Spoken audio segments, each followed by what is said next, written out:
Who is Ray Epps? This is Verdict with Ted Cruz.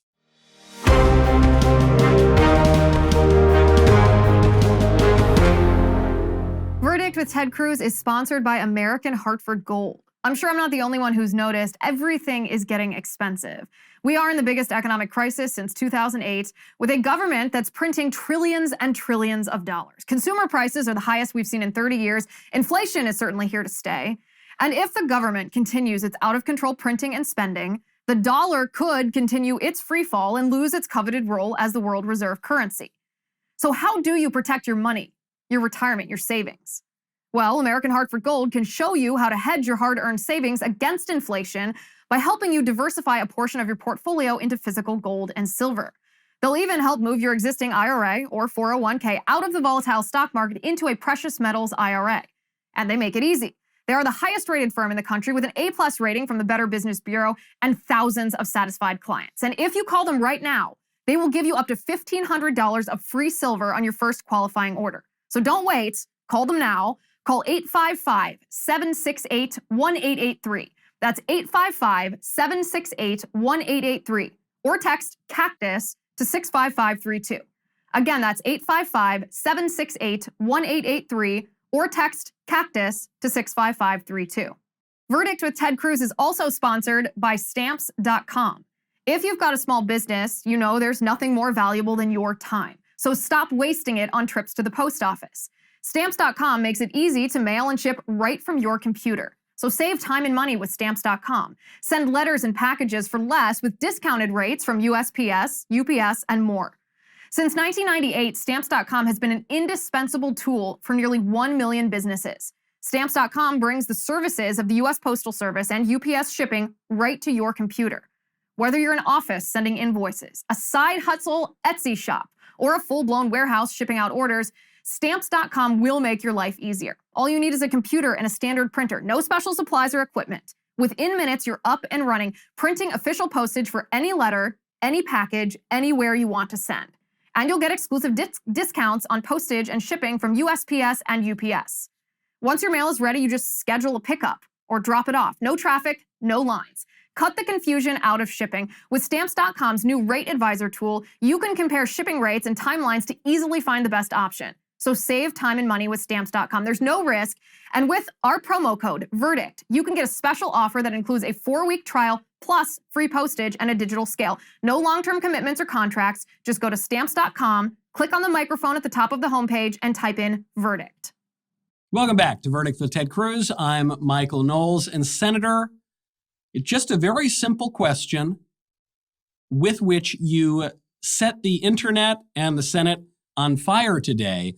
Who is Ray Epps? And specifically, what was the FBI's involvement in January 6th? Well, look, I think it is a very good question, and it's a question right now we don't have an answer to. We have seen for the past year the Biden Department of Justice, the Biden FBI stonewall, refuse to answer questions, refuse to take any accountability. And we've also seen, sadly, the Biden Department of Justice be deeply politicized. We've seen this attorney general use DOJ as a weapon to go after President Biden's political enemies. And Ray Epps was a fellow who was there on January 5th, January 6th. There are numerous videos of him on the Capitol grounds and leading up to the Capitol, urging people to enter into the Capitol. And in particular, there's one video that is very curious, where he's wearing a MAGA hat. He certainly appears to be a Trump supporter, and he's screaming to the crowd. This is the day before January 6th. This is January 5th. He's saying, we must go into the Capitol, not just up to the Capitol. We must go into the Capitol. Let's take a look at it, because the crowd's reaction is remarkable. I'm going to put it out there. I'm probably going to go to jail for it. Tomorrow, we need to go into the Capitol. Into the Capitol. What? No! Peacefully. Fed.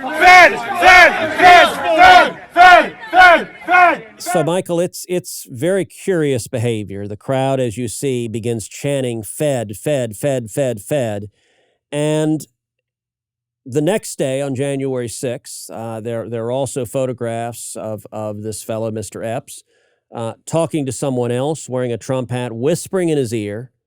And then 5 seconds later, and you can actually on the video see that it's a total of 5 seconds, the person he was talking to is suddenly trying to tear down the barricades to the Capitol. And the obvious inference is that Mr. Epps urged him to try to tear down the barricades. That's certainly what the fellow does 5 seconds after listening to whatever it is that Mr. Epps says. Now, the FBI posted a public posting with a picture of Mr. Epps asking for help identifying this person. Who is this person? They identified him as someone that they wanted to question, that presumably they potentially wanted to charge. And then magically he disappeared from the FBI posting. And when they put out the next list of pictures, Mr. Epps was gone. And I think a lot of folks are wanting to know what I asked today at a Senate Judiciary Committee hearing. I asked the FBI, a senior official at the FBI, if Mr. Epps was a Fed. What was he a federal agent? Was he a confidential informant? Was he actively, we saw that he was actively urging people to commit criminal conduct, but was he doing so at the behest of the FBI and the Department of Justice? And the FBI and DOJ refused to answer that. Did any FBI agents or FBI informants actively encourage and incite crimes of violence on January 6th? Sir, I can't answer that. Ms. Sadburn, who is Ray Epps? I'm aware of the individual, sir. I don't have the specific background to him. Well, there are a lot of people who are understandably very concerned about Mr. Epps. I mean, these 4 words, these are a completely valid question. It doesn't matter which end of the political spectrum you're on. This is a question that we all want to know the answer, because here's the thing. This should be a very easy question for the FBI to answer. If the FBI knows that Ray Epps is not a Fed, then they should just deny it to put an end to these questions. I mean, those on the left try to paint this as a conspiracy theory. It's not. It's a valid question, because the FBI is engaged in this type of entrapment behavior before with the Gretchen Whitmer plot, for example. And so all the FBI has to say is, no, he's not a Fed. No, Feds do not engage in any kind of entrapment behavior. And yet the FBI is refusing to do so. And listen to this. This is the statement from the January 6th committee. They say, quote, "The committee has interviewed Epps. Epps informed us that he was not employed by, working with, or acting at the direction of any law enforcement agency on January 5th or 6th, or at any other time, and that he has never been an informant for the FBI or any other law enforcement agency." This is the statement from the January 6th committee. And honestly, I laughed when I saw this, because Ray Epps, them using Ray Epps's words, his denial that he was a Fed, as I guess their insinuation that he is not a Fed. I thought to myself, well, Ray Epps denying he's a Fed is exactly what he would say if he were a Fed. It does raise more questions than I think it answers. And we will have a lot of questions from our wonderful subscribers, our Verdict Plus subscribers, coming up in the mailbag not too long from now. Is that right? That is correct. And there are questions related to, I mean, as you know, this clip of yours, Senator, went wildly viral on social media, millions of views. And a lot of people have questions about how this can be investigated and what kind of accountability there would be if these questions are not answered correctly, or if they're answered in the way that we think they might be answered. I'm going to go over there and collect all of those. We'll answer them at the end of the show. Anybody who wants to ask a question can join us on Verdict Plus at verdictwithtedcruz.com/plus. And I'll see you in a few minutes. Wonderful. We'll see you in a second, Liz. Senator, I want to get to what Liz just brought up, which is that the January 6th committee, partisan though it may be, is saying that Ray Epps says he's not a Fed. He's never been an informant. So what do we make of that? Well, it could be true. It could be false. The January 6th committee is wildly partisan. It is a kangaroo committee. It is set up by Democrats with an explicit purpose to elect Democrats. And it's going to be a partisan show committee from day one. So I don't give a lot of credence to their statements. I don't know if Mr. Epps is a Fed or not. His behavior is odd. It's weird when you watch how he behaved, how the crowd reacted to him when they start chanting Fed. That's fairly suspicious. And look, it's important to distinguish. The FBI has federal agents, and they have federal agents who go undercover. That is a legitimate law enforcement investigative technique to go undercover in groups, particularly if you anticipate that criminal conduct may occur.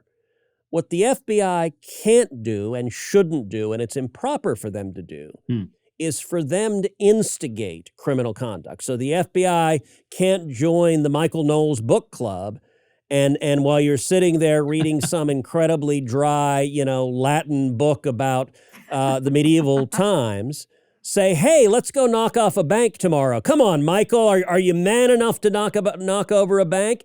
If the FBI agent instigates the criminal activity, if the FBI agents incite you to commit criminal activity, that's where they cross a line. And the reason so many people are concerned about Mr. Epps is what we saw in the video.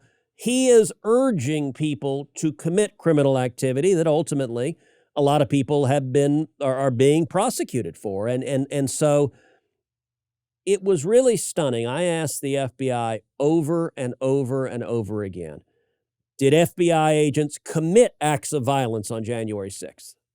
The FBI refused to answer that question, whether or not FBI agents committed acts of violence. I asked, did they incentivize? Did they incite? Did they urge others to commit acts of violence? Again, the FBI refused to answer. And look, I get most law enforcement agencies, if you ask them, do you have an undercover officer? Do you have an informant somewhere? They're going to say, I'm not going to tell you. And then that's fairly typical law enforcement behavior. This is unusual. The level of public scrutiny, there is a public accountability that needs to occur if the federal government was actively encouraging illegal conduct, was actively encouraging violence. That is incredibly concerning because it is an abuse of power.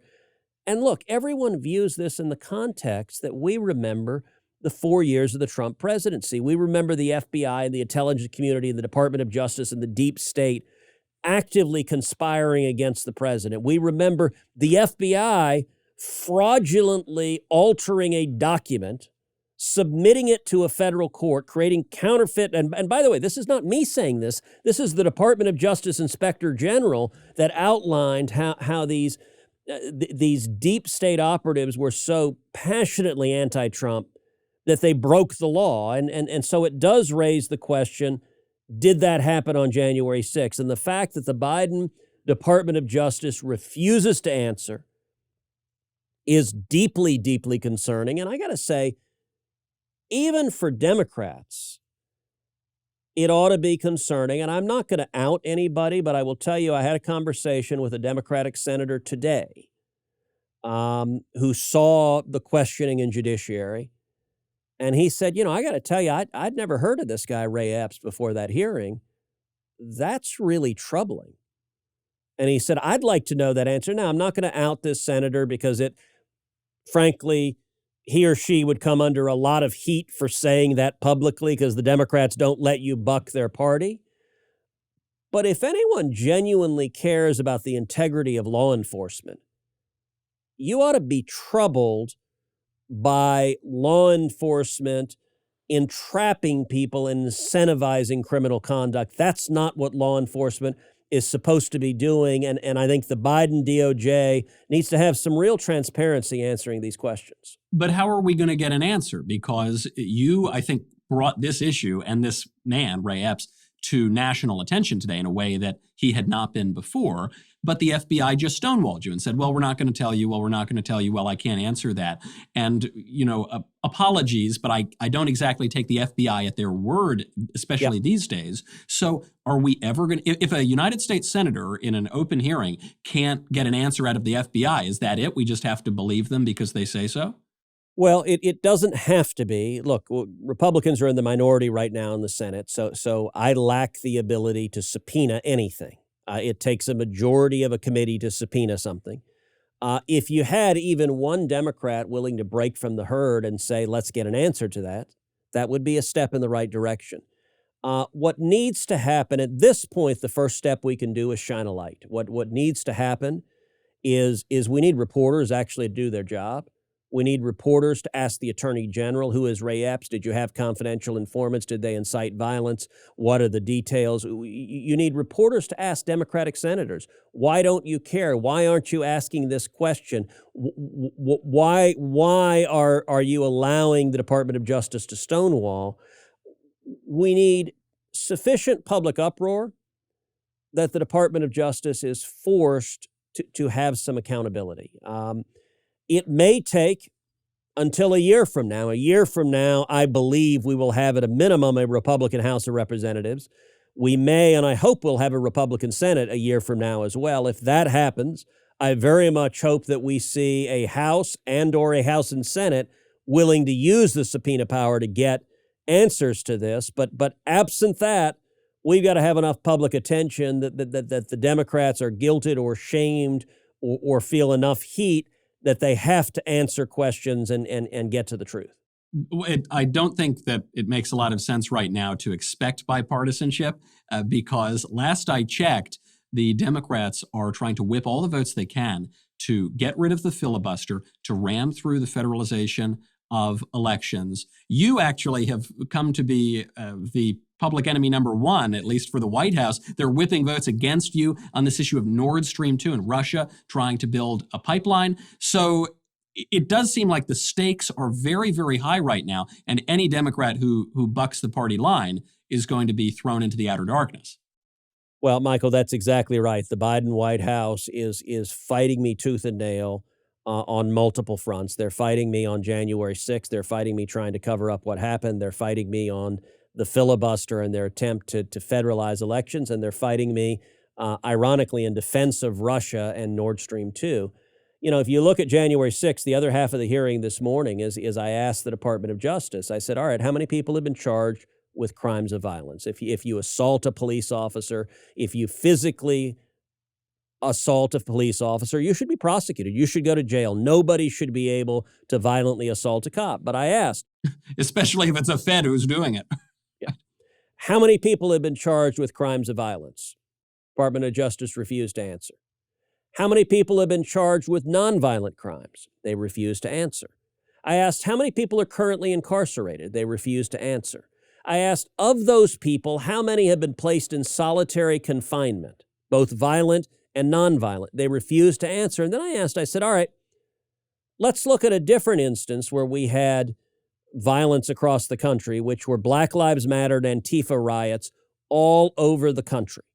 So on January 6th, there were roughly 140 police officers who reported assaults on January 6th. That is, those cases involving violence need to be investigated and prosecuted. In 2020, Black Lives Matter and Antifa riots injured roughly 750 police officers nationwide, 750 cops.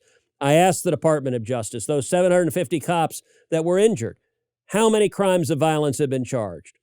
I don't know the answer to that. How many nonviolent crimes have been charged? I don't know the answer to that. How do you explain the differential, the political partisan prosecution that anybody, you know, a little old lady who came to the mall on January 6th waving an American flag and singing God Bless America, the Biden DOJ is going to come down on like a ton of bricks, but some Antifa rioter who's firebombing police cars, they can't be bothered to prosecute. And the Biden DOJ just stiff-armed, did the Heisman, said, we're not answering anything we don't know.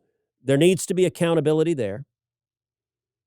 On the filibuster, Chuck Schumer is trying to ram through an exception to the filibuster to federalize elections, and in particular, what he wants is a bill that would subject any change in election laws to what's called preclearance. Preclearance means the Department of Justice, this same politicized Department of Justice that has no transparency, that is behaving in nakedly partisan ways, he wants unelected bureaucrats in the Biden Department of Justice in charge of every election in America. And he wants them to have the ability to strike down laws adopted by democratically elected legislatures. So I represent the state of Texas. There are 29 million Texans. The people of the state of Texas support voter ID, support requiring an identification to go vote, 80% of Americans support voter ID. The vast majority of African Americans support voter ID. Well, the head of the Civil Rights Division at the Department of Justice is a left-wing activist, is one of the leading advocates of abolishing the police in the country. She is a hard liberal partisan, and the Schumer Democrats are saying she should have the power to trump, to set aside, to repeal laws that 29 million Texans through the democratic process want adopted. It is a brazen power grab, and I'm leading the effort to stop their destroying the filibuster, to stop their destroying the integrity of elections, to fight against voter fraud, because Biden and Schumer and Pelosi have decided voter fraud is good for Democrats. But the issue here, of course, is if we getting back actually to the issue of Ray Epps and the investigation of the FBI, we can't do anything until we win more elections and get a majority in the Senate.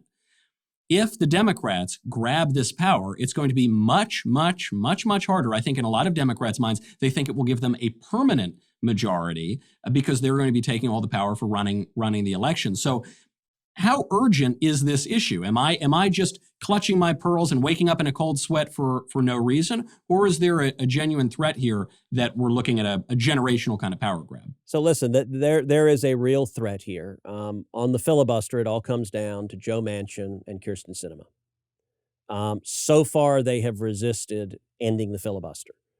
What Schumer is trying is to say, well, let's just make a limited, narrow exception for voting rights, because voting rights are so important. Now, mind you, the bill he's pushing actually undermines voting rights. It puts an unelected bureaucrat with the ability to throw out laws adopted through voting rights, through the democratic process.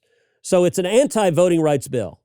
But their rhetoric, they claim it's voting rights. And listen, I don't know if the Democrats are going to do it or not. They're putting massive pressure on Manchin and Sinema. If they give into it, it will have a massive negative effect on the integrity of elections. It will be used to undermine voter ID laws. It will be used to undermine laws prohibiting ballot harvesting. It will be used to undermine every reasonable common sense law that states have adopted to try to protect the integrity of elections. So it is dangerous. Democrats are doing it nakedly as a power grab. But the irony is, it's a power grab on like multiple levels. It's like an Escher painting that it folds in itself over and over again. What they want to do to elections is a power grab. The way they want to do it is a power grab, because to eliminate the filibuster, they have to break the Senate rules in order to change the Senate rules. And, today I was part of a press conference with about a dozen other Republican senators where I and others had great fun reading from a Chuck Schumer speech. By the way, those are words that have never before been uttered in the English language. Great fun reading from a Chuck Schumer speech. But it was in 2005 where he was railing against some Republicans that were talking about ending the filibuster then. And he said that if you break the rules to change the rules, that it would turn America into a, quote, banana republic, and that it would be, quote, doomsday for democracy. That is Charles Schumer on what nuking the filibuster would mean. And yet now he's trying banana republic and doomsday for democracy, to use the Schumer words. Why? Look, frankly, the real reason is Schumer's terrified AOC is going to primary him from the left. And so he wants to give the crazy left everything they can in order to show just how tough he is. This theory, I've heard it whispered before, but this would explain it, because Chuck Schumer is an institutionally very savvy guy. He's certainly not the most radical of the Democrats. I can't believe you said for the first time that you enjoyed reading a Chuck Schumer speech. I'm saying for the first time, I agree with Chuck Schumer on what would happen if we repealed the filibuster. But there is a legitimate threat from the most talked about politician in New York, and that would be AOC. Listen, I think he is looking over his left shoulder like crazy. And whatever she says, if she says jump, he says how high. He's in the air and doing backflips. And by the way, I got to say, the image of Chuck Schumer exerting himself athletically is really a frightening thought. But it is almost complete and total that you know, when AOC went down to party over the holidays in Miami, I expected Schumer to show up in a Borat monokini, just, you know, partying alongside her. Thank you for putting that image in my head, Senator. On that note, shall we bring our friend Liz back to hear from some of our listeners in the mailbag? We should, and Michael, you will wake up tonight in nightmares with the image of Chuck and the Borat. Yep, it's already there. Liz? I just want to say it's very mean to bring me back right at that reference, to put that in my mind as you bring me back. You both owe me for that. You both owe me for that. We have a lot of good questions. Fortunately, none on that particular topic, but we have a lot of good questions. Senator, I want to combine this question. It's actually two questions, one from Bill Smith and one from Linda Brown. Bill Smith says, Senator Cruz also asked the question, where is Ray Epps? Why doesn't Congress subpoena him to appear? And Linda Brown says, what can be done to find out who Ray Epps is and if the FBI are in collusion with the Democrats to instigate these riots? Well, Congress certainly could subpoena him. An individual committee could subpoena him, but it takes a majority on any committee. And right now, the Democrats have the majority. So it would take Democrats being willing to go along with it. And right now, they're not willing to. If the January 6th committee were anything other than a Democratic kangaroo court, they would subpoena him and bring him in for public testimony. But I'm not going to hold my breath there because that conflicts with their narrative. In the meantime, you know, there's information about where he's from. There's information on the internet. People are speculating. And I don't know this fellow. It may be that he's not. These are questions. His behavior is very curious. And the fact that the FBI was unwilling to deny it raises serious questions. But it would take either coercive legal force through a subpoena, which right now the Democrats have a monopoly on, or it would take sufficient public scrutiny that the FBI and Department of Justice feels compelled to actually answer the questions. Right now, I think they believe they are totally unaccountable, that there are no consequences for their conduct, and that's really a dangerous dynamic. Look, it's frankly what we saw earlier this year when Merrick Garland directed the FBI to go after and target parents at school boards as domestic terrorists. It's the same thing. It's abusing the political process for partisan ends, and that's really dangerous. Yeah, I mean, I think that's correct. Obviously, the Democrats are partisan, and they're certainly going to be unwilling to vote in favor of subpoenaing Ray Epps. The question is, if the Republicans gain control of the House of Representatives at the end of the year, which I think most people are expecting that Republicans will. I don't want to jinx it, but history shows that that's very likely, and so does the condition of the country. Do you think Republicans could possibly subpoena him at that point if the question has not been answered by then? Yeah, I think the House of Representatives, we take the House could absolutely do it. If we take the Senate could do it also. Now, I think there's a very real chance that potentially Mr. Epps might fight the subpoena. He might plead the fifth. I don't know what he would do. If Republicans in the House or Senate tried to subpoena the Department of Justice or the FBI, they would almost certainly fight it and stonewall. And I think the pattern we can expect is similar to the pattern we saw in the Obama Justice Department. The Obama Justice Department was heavily politicized. We ended up ultimately seeing Eric Holder, the Attorney General, held in contempt of Congress because he defied congressional subpoenas. So just winning a majority wouldn't necessarily cause the FBI or the Department of Justice to answer the question. But I think if we had a majority today, I would be prepared to issue a subpoena today if it were up to me, and I would certainly vote for that. We'd need to get a majority willing to do so. Yeah, and I think the American people certainly call for it. And his behavior, if he were to face that hypothetically, it would be very telling depending on what his behavior is. Okay, the next question I think is for Michael. This is directed to just the senator's co-host with the question, why aren't you willing, and like I said, I assume this is Michael, why aren't you willing to have Madison Cawthorn on your show on MSNBC? Michael, I think this person thinks you're Rachel Maddow.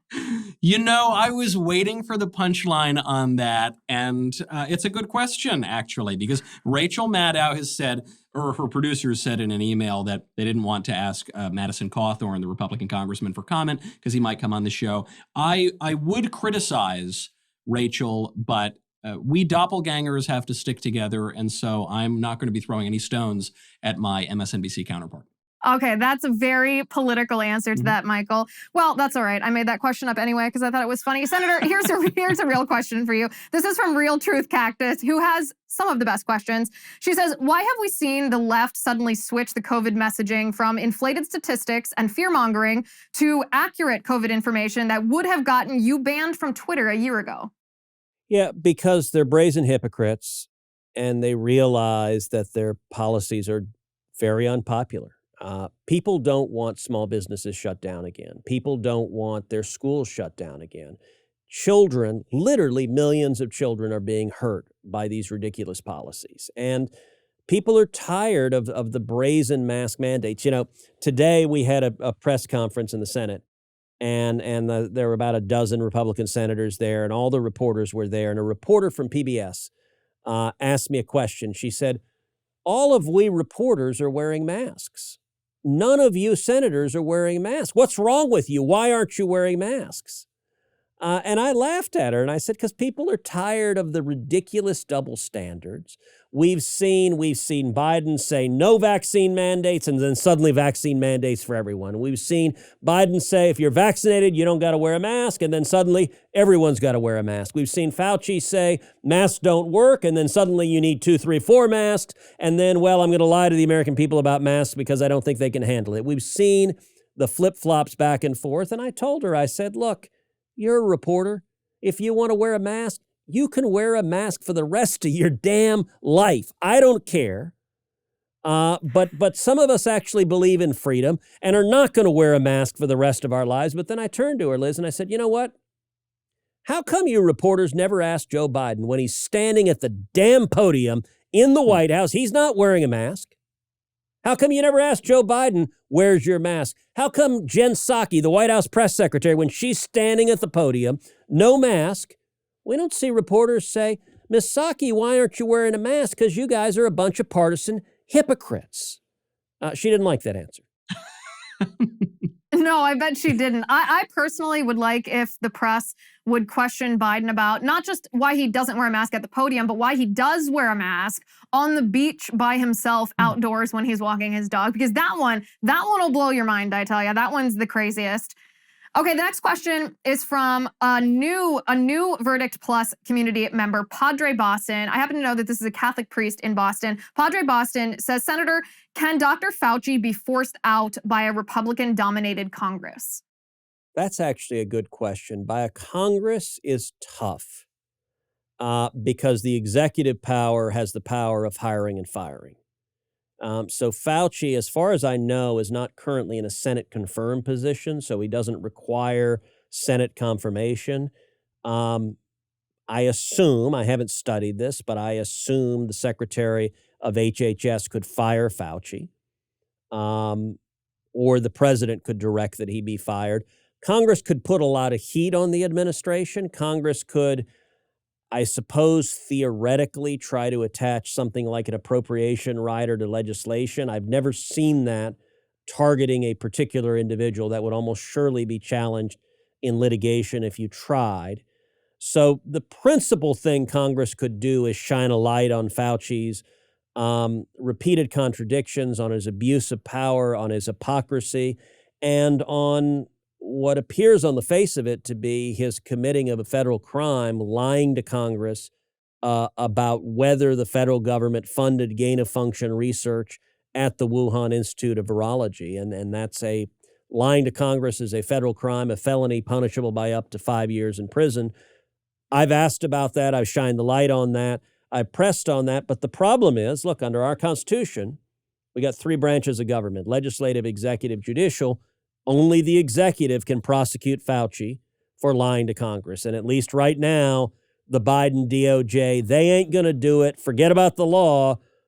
Politics trumps everything, sadly, with this administration. And that's part of the problem with the administrative state is Congress should have more power than they have, but they legislated away. They legislated away using vague vague wording in pieces of legislation that just defers this rulemaking to these agencies, and these bureaucrats are unaccountable to the American people. They are in positions that it's difficult to fire them. This is one of the problems, one of the many problems with the administrative state. Senator, this is a fun question. This is a question that reminds me of what one of the audience members at Texas A&M asked you about your home state of Texas. This person's username is SSNYH.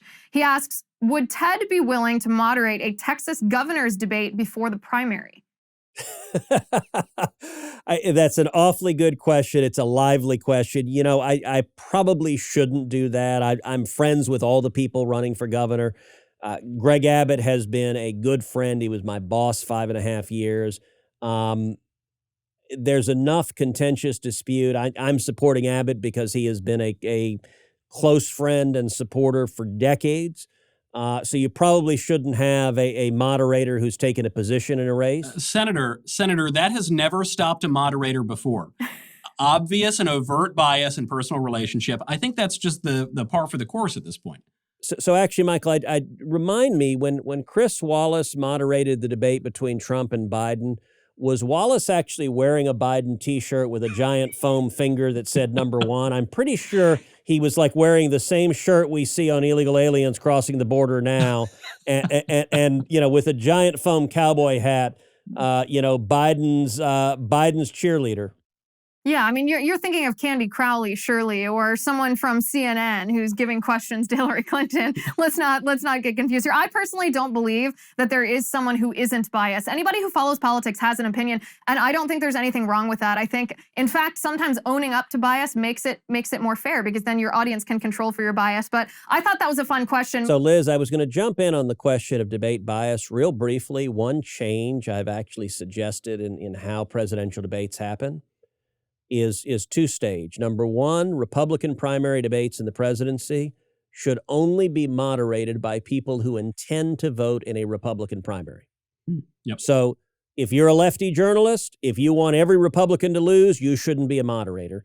Every primary, a condition for it to be a moderator is you have to say, I'm going to vote in the Republican primary. I'm making this choice as well. Secondly, in the general election, obviously that's not an option when you have a Democrat and a Republican. You know, Liz, what you just said about everyone's biased, rather than pretend they're not, I would open it and I would have one left-wing moderator and one right-wing moderator. So I would have, you know, Chris Hayes and Mark Levin. I'd have Rachel Maddow and Michael Knowles. They could be separated at birth and just have them own it completely. They'd have to wear name tags to differentiate. Michael, do you have the glasses like her? You got the haircut, but do you have the like big dark black glasses? I'm not joking. Ben Shapiro told me I couldn't wear my glasses anymore because I looked too much like a certain MSNBC host. That is not a joke. And so everything is just blurry, lest I be confused. That's okay. If you get this hosting role, we'll give you name tags to differentiate yourself from her. On that note, anybody who wants to spark one of these lively discussions and ask a question to Senator Cruz, Michael Knowles, or to me, can do so at verdictwithtedcruz.com/plus. Join us over on the Verdict Plus community. It's a lively bunch over there, and you get access to ask questions. Also, don't forget, if you want a cactus hat, if you want a Verdict t-shirt, if you want a sticker for the back of your laptop, visit our merch shop at verdictwithtedcruz.com/shop. We have some sweet merch over there that I like. I think you'll like. Michael likes. The senator likes. We all like it. Michael, on that note, I'm going to hand it back to you. Wonderful, Liz. Thank you very much. I am not Ray Epps. I am not a Fed. I am Michael Knowles. This is Verdict with Ted Cruz. We will see you next time.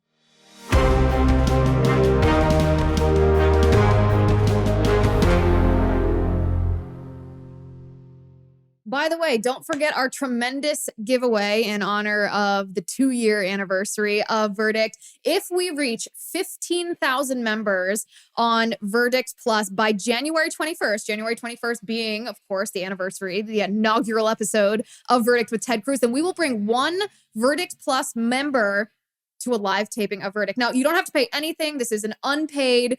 All you have to do is join the Verdict Plus community at verdictwithtedcruz.com/plus. If we reach 15,000 members by January 21st, maybe you will be invited to a live taping of Verdict.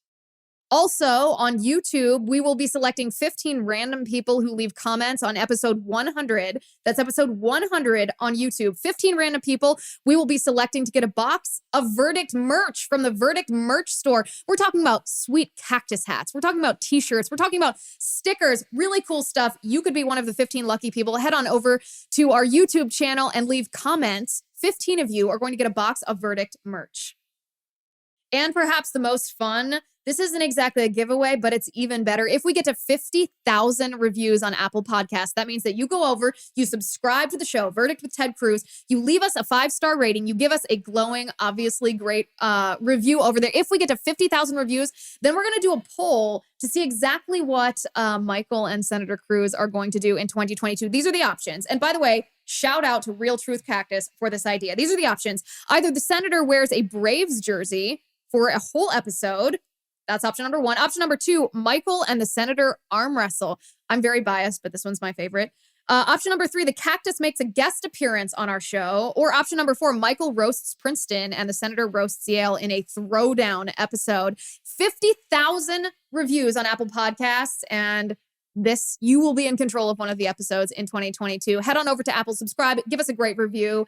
And those are our giveaways for the 2-year anniversary of Verdict with Ted Cruz. This episode of Verdict with Ted Cruz is being brought to you by Jobs, Freedom, and Security PAC, a political action committee dedicated to supporting conservative causes, organizations, and candidates across the country. In 2022, Jobs, Freedom, and Security PAC plans to donate to conservative candidates running for Congress and help the Republican Party across the nation. If you like this video, you should click the like button, and then you should subscribe, and you should ring the bell, and you will never miss another video.